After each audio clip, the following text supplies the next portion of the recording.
Hello mga guys, today video natin ay gagawa tayo ng vegetable juice. So ang pangunahing sangkap natin ay repolyo, 1/4 slice na repolyo, kalahating carrots. So ang luya nakadepende na sa inyo kung marami o konti lang ilalagay ninyo, sa makaya lang ninyo. So kalahating lemon at saka isang pipino. Sanyan yung mga sangkap natin sa ating vegetable juice ngayon. So, hindi po ito recommended ng doktor o kahit sino. Kumbaga, akin lang po ito kasi gusto kong itry para sa aking pag-diet. So, kumbaga, akin-akin lang ito.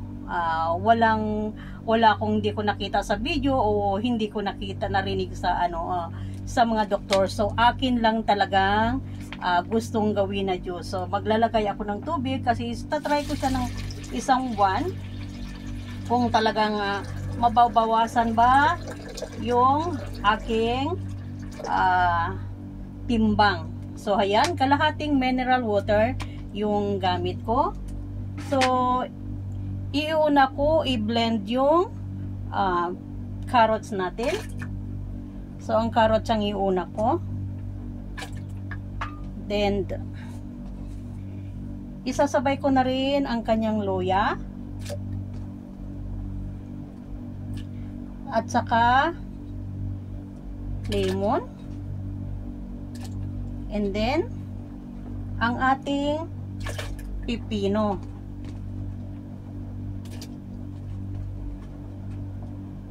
So, isasabay ko na yan. Wala na tayong ibang ihahalo mga guys. Kumbaga, ito lang yung ihahalo natin. Puro lang siya gulay.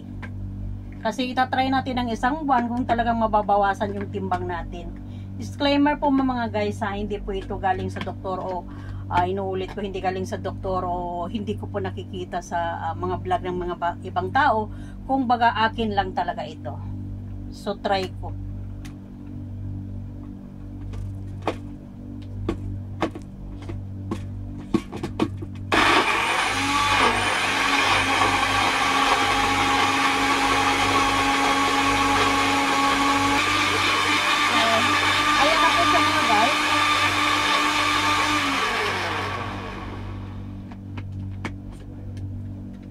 So, isusunod ko na yung kanyang repolyo.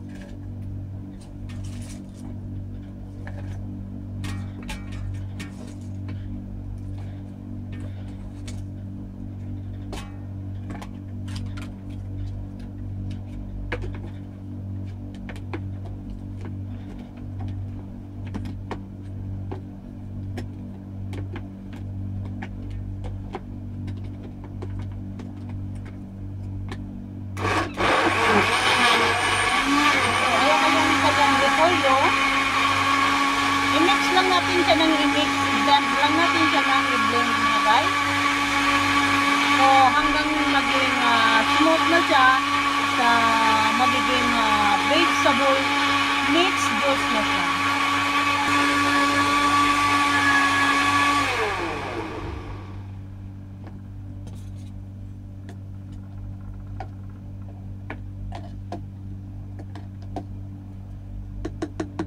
So, konti pa guys. Kailangan pa natin talaga siyang i-smooth talaga natin siya.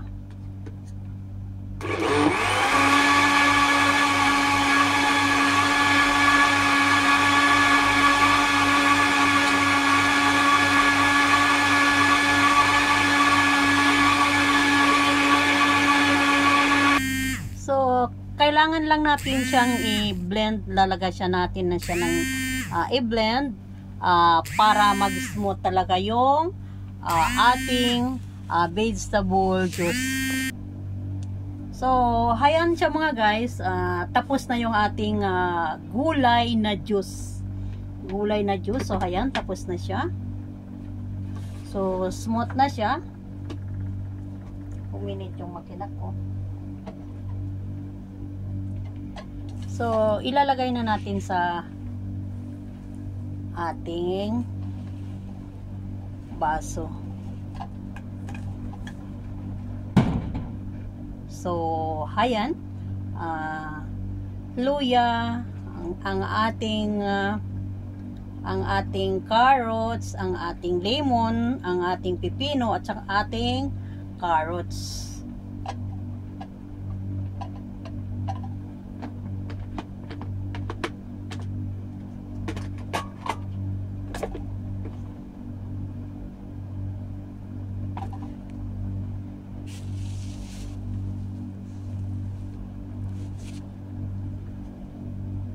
So, ayan na siya. Tapos na yung ating pineapple na gulay.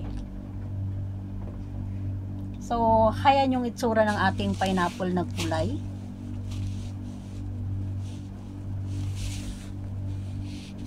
So, ayan mga guys. Tapos na siya.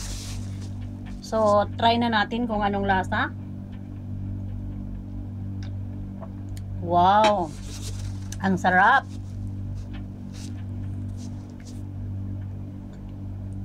Ang sarap niya talaga mga guys.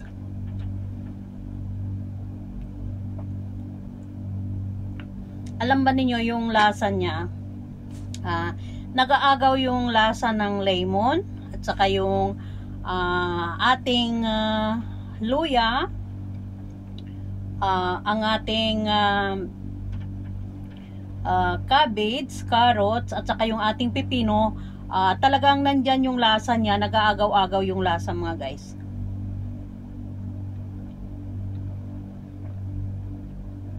So in fairness, masarap siya at saka nakakagaan siya sa ating nakakagaan siya sa ating sikmura. So kahit kakain tayo ay matutunaw niya yung ating kinakain kasi trusted ko na po, na try ko na to siya at na gumagaan yung aking pakiramdam ng aking tiyan. So mga guys, kung nagustuhan nyo ang aking video ay huwag kalimutang mag-like, mag-subscribe at paki-share na rin at pakipindot ang bell button para updated kayo sa mga video ko pang akin pang gagawin. Hanggang sa muli, maraming salamat sa panunood.